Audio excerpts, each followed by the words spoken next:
नमस्कार, आपके साथ मैं रोहित कुमार। आप न्यूज फॉर नेशन पर आप चल रहे हैं। बिहार के कटिहार जिले की बात करेंगे। वहां पर भी आज चुनाव खत्म हो गया है और 5 बजे तक के चुनावी आंकड़े हमारे पास हैं। कुल 7 सीटें हैं कटिहार जिले के अंदर में। उन 7 सीटों पर कौन जीत रहा है, कौन हार रहा है, इस वीडियो में विस्तार से बताएंगे। कटिहार की शुरुआत कर रहे हैं आंकड़ों के हिसाब से। तो कटिहार की बात करें तो कटिहार के में जो सीटें हैं वो है बलरामपुर, प्राणपुर, मनिहारी, कदवा, कटिहार, बरारी और कोढ़ा सुरक्षित सीट। और यहां पे बलरामपुर सीट से शुरुआत कर रहे हैं। यहां पर मुकाबला जो है संगीता देवी है लोजपा की, महबूब आलम जो सिटिंग विधायक हैं वहां पर सीपीआईएमएल के वो हैं, और साथ ही साथ आदिल हसन एआईएमआईएम के वहां पर हैं। 2 मुस्लिम प्रत्याशी और 1 संगीता देवी।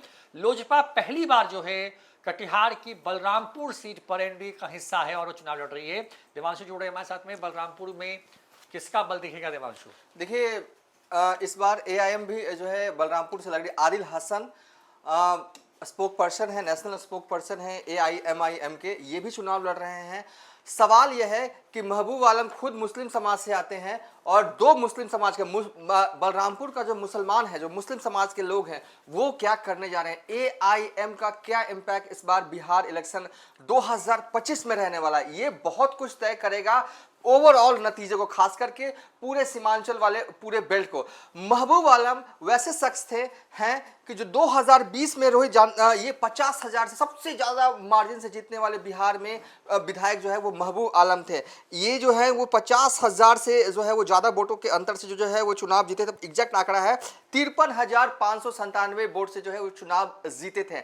इस बार कहा जा रहा है कि एआईएम कितना खेल कर पाएगी, उतना ही जो है मौका जो है लोजपा की उम्मीदवार संगीता देवी के लिए है। अब कितना आदिल हसन जो है तेज तरार युवा नेता हैं और डे 1 से जब बिहार में पार्टी फॉर्म होती है एआईएम, मतलब से काम कर तब से लगातार लगे हुए हैं और कितना काटते हैं, लेकिन फिर भी यहाँ पर तो कैसे ना एज दें इनको। ये एज है इनको तो है और संभावनाएं जो है यहाँ पर है। चलिए, ये बात हो गई बलरामपुर सीट की। अब इसके बाद आ रहे हैं बरारी विधानसभा सीट की और यहाँ पर तौकीर आलम कांग्रेस के हैं, विजय सिंह जेडीयू के हैं और मतियूर रहमान जो हैं एआईएमआईएम के हैं। यहाँ पर भी 2 मुस्लिम और 1 जो है वो गैर मुस्लिम के बीच में मुकाबला है। यहाँ पर विजय सिंह हैं, मतियूर रहमान एआईएमआईएम यानी ओवैसी की पार्टी से हैं और तौकीर आलम जो है कांग्रेस के। देवांशु, बरारी में क्या होगा? देखिए, जो हमारे संवाददाता, देखिए जब हम कोई बात कह रहे हैं, किसी का नाम ले रहे हैं कि ये आगे हैं, ये पीछे हैं, इनकी संभावनाएं ज़्यादा हैं, तो हमारा आधार क्या है?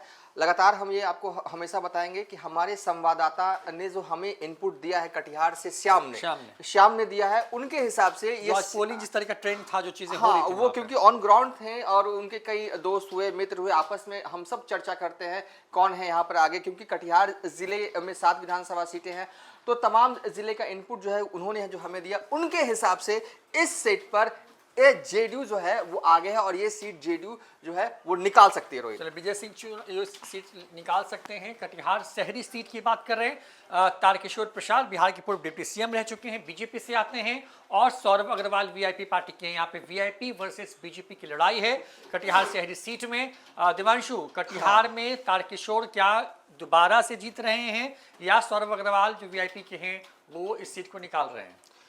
देखिए, ये पुराने नेता हैं और ये अभी नए नवेली, हालांकि ये बीजेपी बैकग्राउंड से, इनके पिताजी जो हैं वो बीजेपी में ही हैं।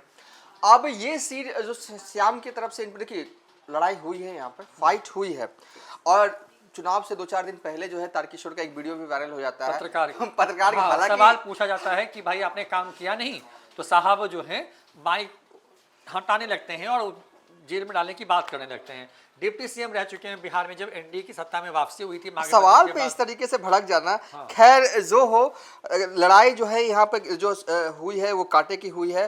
पिछली दफा जो है वो ये आरजेडी यहाँ से चुनाव लड़ा था महागठबंधन की तरफ से। इस बार भी कांटे की लड़ाई होगी, जो हमारे पास श्याम की तरफ से रिपोर्ट आई है, लेकिन एज हल्का सा तारकिशोर को है यहाँ पे। तारकिशोर प्रसाद को यहाँ पर जो है एज है, डिप्टी सीएम रह चुके हैं बिहार के। कोढ़ा विधानसभा सीट की बात करते हैं। यहाँ पर कविता देवी बीजेपी की और पूनम पासवान कांग्रेस चुनाव लड़ रही है। यहाँ पर कोढ़ा सीट जो है ये भी कटिहार जिले के अंदर आती है। कविता वर्सेस पूनम की लड़ाई है यहाँ पर। और देवांशु, कोढ़ा कोढ़ा में जो श्याम के मुताबिक इस बार जो सिटिंग विधायक हैं कविता देवी, और ये पूनम पासवान भी विधायक रह चुकी हैं, हालांकि 2020 में हार गई थी। ये भी पुरानी नेत्री हैं इलाके के लिए, तो लग रहा था कि इस बार कमबैक करेंगी। फाइट जोरदार हुई है इस सीट पर, लेकिन एज जो है वो कविता देवी को हो, और एज क्या मैं कहूँगा कि ये सीट निकाल लेंगी कविता देवी। चलिए ये भी बात हुई कोढ़ा सीट की। अब मनिहारी सीट की बात करते हैं। सुरक्षित सीट है ये। शंभू कुमार सुमन जेडीयू के हैं यहाँ पर, और मनोहर सिंह कांग्रेस के प्रत्याशी हैं। शंभू यानी जेडीयू वर्सेस कांग्रेस की लड़ाई है मनिहारी में। और देवांशु, ये सुरक्षित सीट है मनिहारी की, यहाँ पे क्या लग रहा है? शंभू कुमार फाइट दे रहे हैं या मनोहर सिंह चुनाव जीत रहे हैं? देखिए, यहाँ पर मनिहारी एससी सीट है कटिहार जिले की, और यहाँ पर जो अगर देखें गौर करें तो पिछली दफ़ा जो है वो सिटिंग जीते थे मनोहर सिंह, जो कि इस बार भी सिटिंग है। और पिछली बार भी जो है वो शंभू सुमन ने चुनाव लड़ा था। लेकिन यहाँ पर थोड़ा सा सरप्राइजिंग है, क्योंकि देखिए पिछली बार जो है वो हाई मार्जिन से जीते थे, 21,000 वोटों से जीते थे। लेकिन फिर भी हमारे जो इनपुट आ रहे हैं, हमारे जो सूचना हम तक पहुँच रही है, इस बार जो है कांग्रेस ये सीट जो है वो लूज कर सकती है, और जेडीयू का जो है यहाँ पर जेडीयू जो है वो खुश हो सकती है इस सीट पर। हल्का सा ही सही एज है, हालांकि लड़ाई पूरी और भरपूर हुई है। चलिए, अच्छी लड़ाई हुई है इस सीट पर। प्राणपुर सीट की बात करते हैं। प्राणपुर में 3 तस्वीरें देख पा रहे हैं आप। निशा सिंह है बीजेपी के यहाँ पर, इशरत परवीन आरजेडी की हैं, और आफ्ताब आलम AIMIM के हैं। यहाँ पर भी लड़ाई 2 मुस्लिम और 1 गैर मुस्लिम के बीच में। निशा सिंह जो है बीजेपी की आती है। प्राणपुर सीट है ये, कटिहार जो शहर है उसके बिल्कुल पास का विधानसभा आप कह सकते हैं। यहाँ पे देवांशु, यहाँ पर निशा सिंह को यहाँ पर एज है, या इशरत परवीन जो आरजेडी की हैं उनको, या फिर आफ्ताब आलम खेल बिगाड़ते हुए चुनाव जीतते हुए नजर आ रहे हैं? देखिए, निशा सिंह जो है वो सिटिंग विधायक हैं, और इस बार जो है वो फिर यहाँ पर AIM वाला है कि मुस्लिम समाज का वोट जो है वो बटेगा। मैं ये नहीं कह रहा हूँ कि अच्छा खासा बटेगा, लेकिन जितना भी बटेगा, हो सकता है कि 2000 ही आए, लेकिन 2000 इनका ना होगा। 2000 से कोई हार गया तो चुनाव ही हार जाता है। यहाँ तो मतलब कि 500 वोट से पिछली बार जो है वो सुमित सिंह चुनाव जीते थे और मंत्री बन गए थे। तो यहाँ पर वोटों का डिवीजन, और खासकर मुस्लिम समाज के वोटों का डिवीजन हो रहा है। AIM सीट निकालेगी नहीं निकालेगी ये बात की बात है, लेकिन हाँ, इनकी वजह से निशा सिंह आगे इस बार जरूर हैं।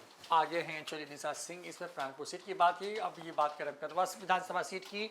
शकील अहमद खान कांग्रेस के, दुलाल चंद गोस्वामी जेडीयू के, और शाकिर रजा AIMIM के हैं। यहाँ पर फिर से 2 मुस्लिम उम्मीदवार और बीच में एक गैर मुस्लिम प्रत्याशी चुनावी मैदान में। दुलाल चंद गोस्वामी जो हैं वो चुनाव लड़ रहे हैं जेडीयू के टिकट से। शकील अहमद खान जो है इस वक्त नेता सदन है कांग्रेस की तरफ से, जो है बड़े नेता के तौर पर पहचान रखते हैं, उस इलाके में घूमते रहे। लेकिन इस बार देवांशु, इनका खूब विरोध हुआ शुरुआत के दिनों में। कई वीडियो जैसे सामने आया कि इनका विरोध हुआ।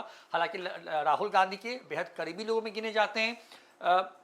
कदवा में क्या हो रहा है? देखिए, कदवा में फिर वही वाली बात आ जाती है कि जो वोट इनको मिलता है शकील अहमद को, मतलब मुसलमानों का वोट, और वो वोटों का जो है वो इधर भी कुछ आएगा।